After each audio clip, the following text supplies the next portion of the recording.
The editing and publishing minor at Pacific University is an attempt to provide a meaningful way for students to gain both practical skills and knowledge related to the business of editing and publishing, but then also to provide a way for students who are not necessarily interested in careers in editing and publishing to gain knowledge that will be helpful to them in their own careers.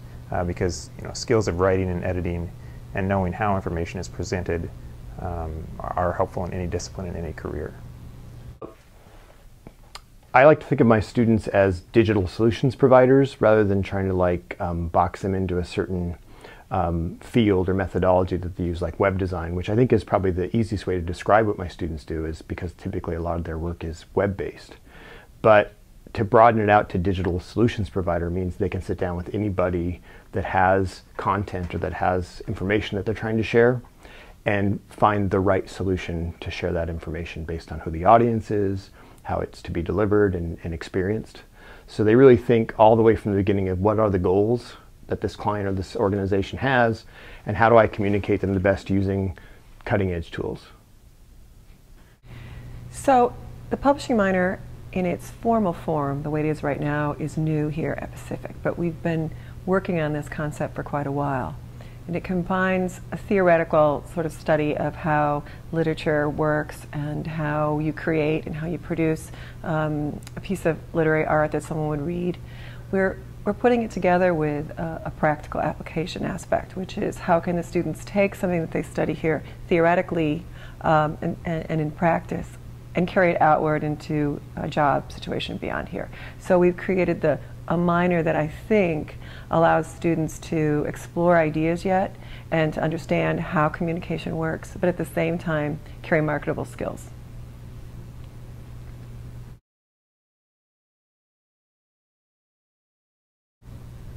I think the skills that are necessary to work with words and to write and to edit and to publish are really relevant to students and practitioners across all different disciplines. It's not useful just for someone who is going to have a career in writing or a career in editing or a career in publishing to be able to use these technologies or to have these skills or these techniques. It's helpful, for example, for someone who might go into a medical field to be able to know how to write, how to share knowledge, how to publish their information. I think regardless of what discipline you're in, the ability to articulate what you know, to share it in a meaningful way, and to get feedback on your work and to then improve that work, that's all part of writing and editing and publishing. And so regardless of what discipline you're in, students will be able to benefit from those types of skills and those types of processes. So I think by bringing together the editing and publishing functions within the Media Commons and having students doing that type of work alongside graphic arts or students that are working on projects for any other discipline, I think there's going to be some really interesting opportunities there for students to learn from each other and to pick up some skills that will be useful to them. The challenges are inherent with technology, which is that we can sort of teach them what's happening at the moment, which is the biggest challenge, I think, and prepare them for the idea and the concept that that's probably all going to change within a few years. So we go into a lot of classes saying this is how it works, this is the standards, this is the best practices that we can teach you. You're going to have to take what you learn here and adapt it next year, next month, right, down the line. The theory remains the same, how we communicate, how we format messages, how we use media in interesting ways, but the tools change, and so keeping up with the movement of tools, the changing of standards, particularly online, is probably the biggest challenge that we find. So one way to think about what's happening in terms of the process of writing and how it's influenced by a really rapid change in technology and information delivery is a writer not only thinks about the traditional mode of writing, say you're writing a short story or you're writing a poem or you're producing an essay, though that actual first production process has not radically changed. There are certain things we believe and understand about how a short story works, for instance.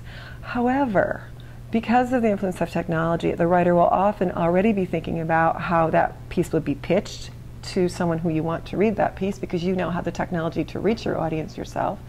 You may be writing a piece that actually is reflective of the Facebook experience, and so you have a series of very short paragraphs in a longer piece, and suddenly you're thinking about how that can be spliced or cut or be used. You might be thinking about how that piece that you're writing would be combined with moving images, which is becoming increasingly popular with students and what they're writing and what they're thinking about, what writers are thinking about. So you have to become more agile in your thinking, and you have to know exactly how you're going to pull in those different kinds of technologies or the possibility. You might not even know the technology yet, but you're hoping you can find it. So some of that is going on in the process. But we still have a huge respect for the actual traditional concept of writing as being where things start. The germ of thinking is often still in the writing. I think that maybe traditionally there's been an image of writing and editing, those tasks as being fairly solitary, but I think the tasks of editing and producing something like a scholarly journal or a literary magazine or another piece of literature is something that is ultimately really collaborative, and a lot of times it's collaborative kind of across geographic space and across time, but to be able to bring together students and have them work in a space together and work on tasks together, I think will ultimately be a lot more productive and will be meaningful for the students to be able to learn from each other, and it will ultimately improve the quality of what they're working on.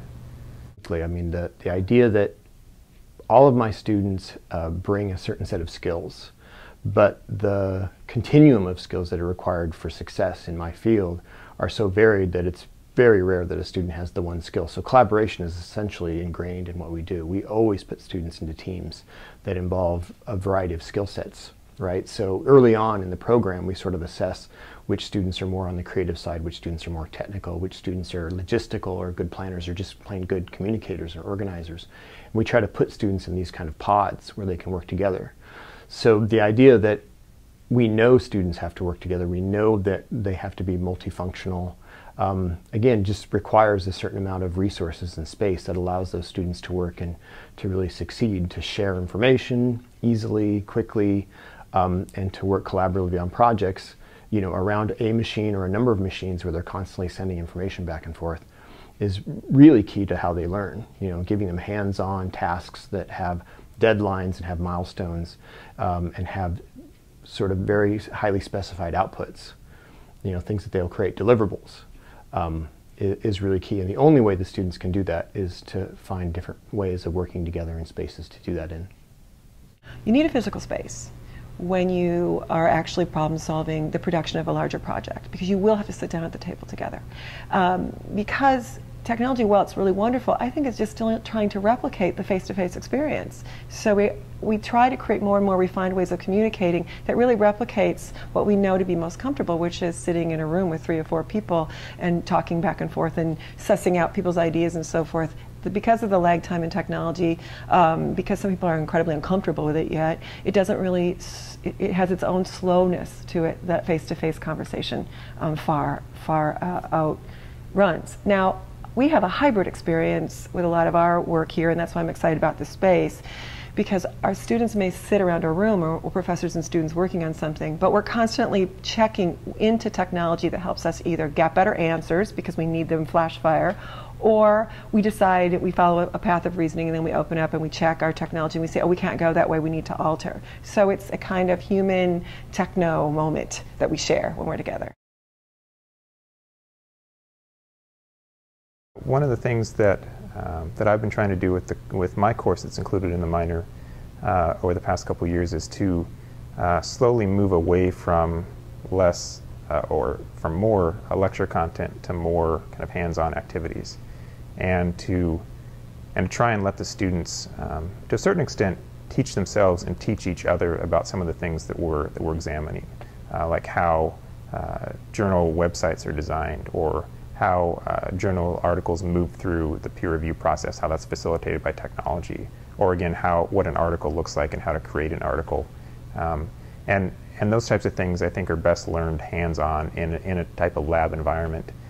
So I'm going to be really looking at ways in which we can kind of change the experience from one where it's more very didactic to one that's more experiential. And I think the lab will really help do that. I think a physical lab, a physical space is really important, and for reasons that have nothing to do with the editing and publishing minor, but just thinking more broadly about where society is and where individuals are in terms of how they communicate with each other and collaborate with each other. I think so much goes on now that is really asynchronous, that takes place either somewhat anonymously or at a technological remove from people that are sitting in their own offices or their own rooms and just communicating over the internet, that we're losing a lot of the benefit that you get from in-person collaboration. The type of spontaneity, the type of kind of unpredictable things that can happen when you're actually in a room with someone, when you're working in a physical space, when you have the opportunity to look at what they're doing and to contribute to it in a way that is as advanced as technology is, it really doesn't allow right now when you're kind of working either synchronously or asynchronously, but at a remove from someone else. So I think having a space where people could come together and work together is really important. More that we get students working out of sort of vacuums, working out of these really small private spaces and more in public spaces, gets people seeing what's going on. And the whole idea of this communications design major is the stuff is meant to be seen, it's meant to be compelling.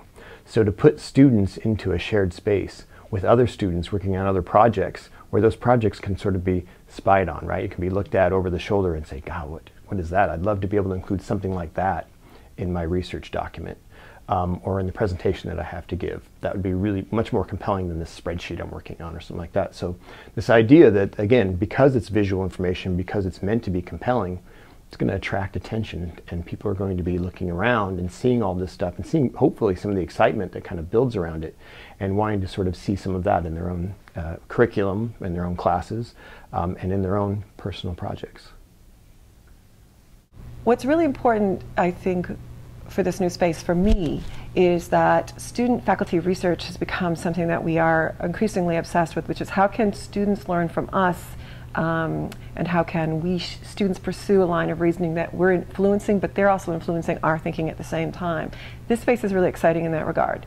So, for instance, a student or faculty member are working on a piece of research and they want to figure out how to articulate that to a larger audience or even the university community. Being able to sit down into a space like this one and be able to figure out how to do that and have some guidance and know what's part of all that, that's pretty exciting. And I think it will be very exciting for professors because it is a little more outcome oriented, which I think is going to be a draw. It's very difficult to say to faculty members, yeah, take an hour out of your time and come to a workshop.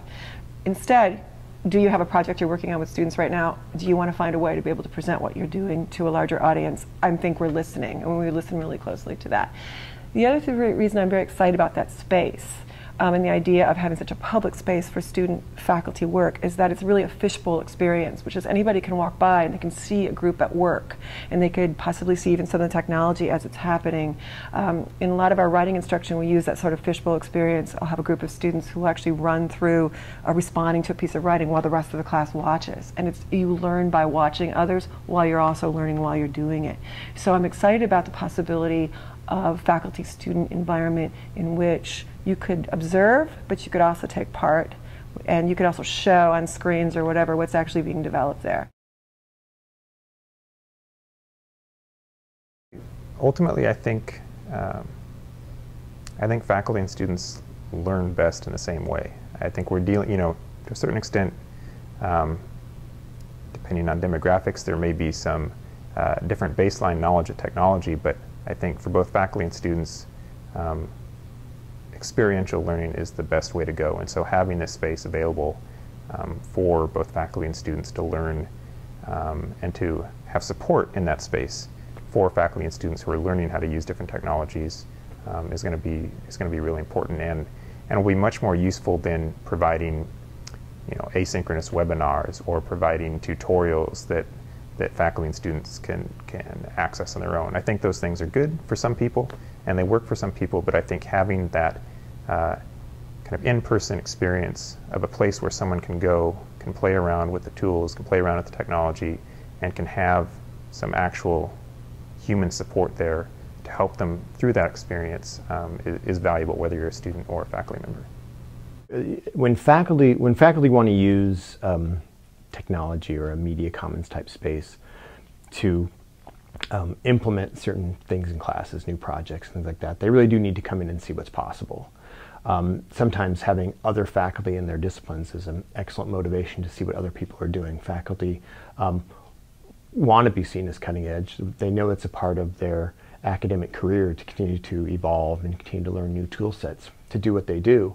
And so the best thing to do is to show them what's possible, what other people are doing. That tends to motivate them to at least think about pedagogically how the technology could be used in their classes. So they need a space where they can both see what's going on, but at the same time see what went on behind the scenes on those projects, to see what it took to do some of those things, whether it's a little bit of video production or even, you know, creating presentations in a really compelling way.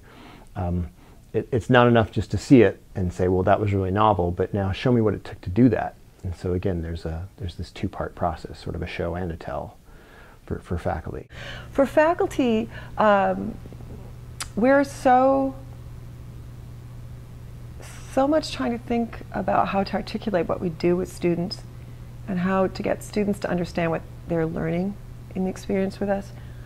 I would think that one way to go about this, for instance, is take Senior Projects Day as an example. If the new media, is it a media consultant? Who's the person who's going to be running the multimedia specialist, let's go with that. If the multimedia specialist becomes familiar with the different kinds of work faculty are doing on campus, the kinds of research they're working on with students, specific projects. We have people in chemistry doing certain kinds of research with students. Our environmental science people are out literally doing field work all the time. In creative writing, we have a growing program and we have students figuring out how they're going to present their work.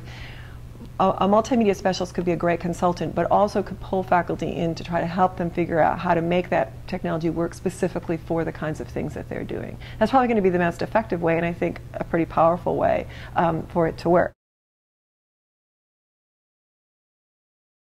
I think from a purely technical standpoint, just thinking about hardware, software that might be required for what we want to do in the editing and publishing minor, I don't really see an area where we're going to have to compromise. I think just with the availability of computing power and the ability to easily provide access to the software that we need to, there won't really be any significant, if any, compromises there. I think if anything, having kind of multi-use areas, even multi-use computers where you have a variety of software and of tools that we might not think about using could ultimately be really valuable. We can see how other people are using tools that we might not be using and even maybe discover applications for our own work that we might not have thought of if we weren't working in a space with someone else who's doing an entirely different task. So I think it's going to be really valuable to kind of cross-pollinate the technology and the software and see what comes of that.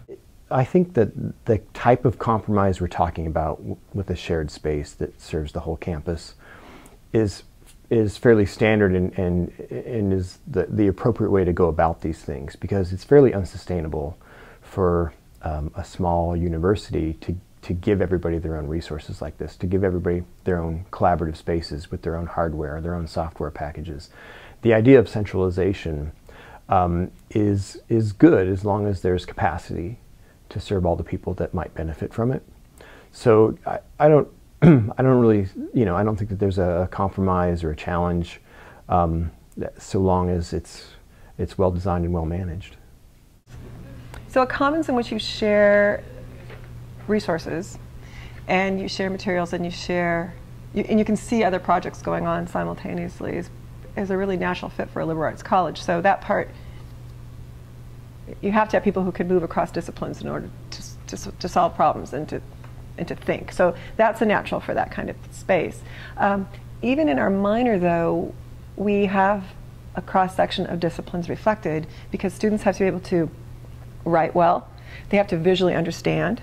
So that's the visual art aspect as well as the media arts aspect. They have to understand how to reach an audience, which is an entirely different dynamic. And then there's a business component as well. So students have to be able to figure out how you market and sell. So in many ways, the broader the dialogue going on around us, and how, for instance, someone working on a project in biology who might actually be using the commons, how that goes would actually be pretty instrumental to those of us who work in arts. I don't see us as mutually exclusive from each other. And I think in some ways it's a loss we have now, that we don't have more of that. So what we'd want to see, for instance, is how do you use these kinds of things in different kinds of environments and settings, and is there a way that we can even possibly share our resources even at the time that we're developing something? So yeah, I think it's a great idea. Are there problems? I think there's always a compartmentalization of discipline, which we're always working against. Larger universities actually, I think, are even more compartmentalized than a small one. So we're more likely to know our colleagues and bump into them and brainstorm with them, and then that actually has a huge impact on our students. Our students are actually likely to major in more than one area here and minor in another area, so they're already invested in 7 different disciplines. So I think it's actually, they're much more agile in making those leaps. So I don't see a lot of, they do it that way over here and we do it that way over here. I think instead it's just going to be probably more rapid fire exchange if we're able to do that.